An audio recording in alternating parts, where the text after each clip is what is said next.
President Biden is gearing up to meet with two world leaders today. He will sit down with Canadian Prime Minister Justin Trudeau and Mexican President Andrés Manuel López Obrador at the White House this afternoon. The last time leaders from all three countries met was in 2016 during the Obama administration. So for more on this, we want to bring in Ed O'Keefe at the White House. All right, Ed. So America's neighbor to the north and to the south coming together for a little bit of a pre-Thanksgiving get-together, can you call it? What will the three leaders be discussing, and are any of those issues expected to be resolved during this meeting? A pre-American Thanksgiving, right? Canada already had theirs. True, very true. You see, that's true. Just looking out for the homeland there. You know what? That's all. Ed, I feel seen. I feel seen. Thank you. I got relatives from up north, too. Don't worry. Yes, it's the first of the so-called three Amigos meetings in about 5 years. Last one was held in the closing months of the Obama administration. President Trump had different relations, let's say, with Canada and Mexico, and not one that brought these three countries together the way that George W. Bush first started doing so back during his administration. The argument being that there are so many issues of common concern here in North America, immigration, trade, security concerns, that they should be meeting on a regular basis. Bush did it annually.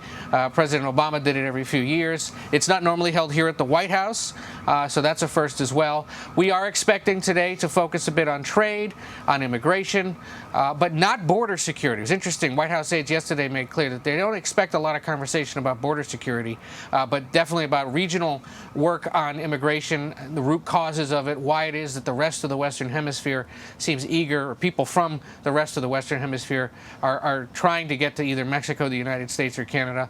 And then, of course, there are some tricky trade issues to work out as well. Mm-hmm. So, we know that President Biden is focused on getting the American economy healthy. And in some cases, that means, being very cautious about how businesses interact, trade between, these two countries. So I'm wondering how Biden's agenda may affect the relationship that he has with Trudeau, and whether or not we expect to see a partnership that Trudeau had that was similar to the one that he formed with President Barack Obama. Yeah, look, there's actually an interesting bond between President Biden and Prime Minister Trudeau, because then Senator Biden knew Prime Minister Trudeau the first, Justin Trudeau's father, back in the 70s. And so they actually have a bond that goes back that far. But there are some concerns about current U.S. policy when it comes to Buy America provisions, for example, in federal contracting or in some of the other work that's going to be done around infrastructure. Because Canada is such a big producer of things like steel and lumber and automotive parts, as well as automobiles themselves, Trudeau understands and is worried about the possibility that those kinds of provisions can have an effect on the Canadian economy, which is so intermingled with the American one, just by virtue of proximity and the fact that so many industries have operations on both sides of the border. So he had told reporters coming into this that it's likely he's going to try to bring that up and talk about it and make sure that the White House at least is aware that while the United States wants to be pushing for that kind of a policy, given that the manufacturing sector in this country could use the boost, there's concern about what it could mean for Canada to the north. Yep, #1 trading partner. So, Mexican President López Obrador had a kind of an unlikely alliance with former President Trump. They had sort of similar personalities in some cases. What do we know about his relationship with Biden? This one is a more interesting one, and I think might be the more intriguing relationship to watch today. You're right, AMLO, as he's known, Andrés Manuel López Obrador, AMLO, and President Trump managed to maintain a pretty decent relationship despite the fact that there were some real obvious, at least public differences between the two countries when it came to border security, origins of a lot of the problems in the United States, and the blame that the former president cast on Mexico for them. His relationship with Biden, a little less clear.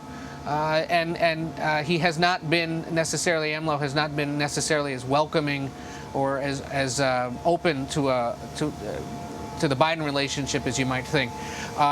We're going to have to see today to what extent issues of regional immigration concern get discussed, and whether there's any talk, whether the White House wants it or not, about the fact that it's maintaining the Title 42 policy, which is keeping many migrants out of this country for public health reasons, whether the Remain in Mexico policy, which a federal judge has essentially said has to remain in place for now, whether that gets tweaked at all, and whether there's any conversation about illegal drugs and the fact that the drug trade remains at a healthy clip across the border.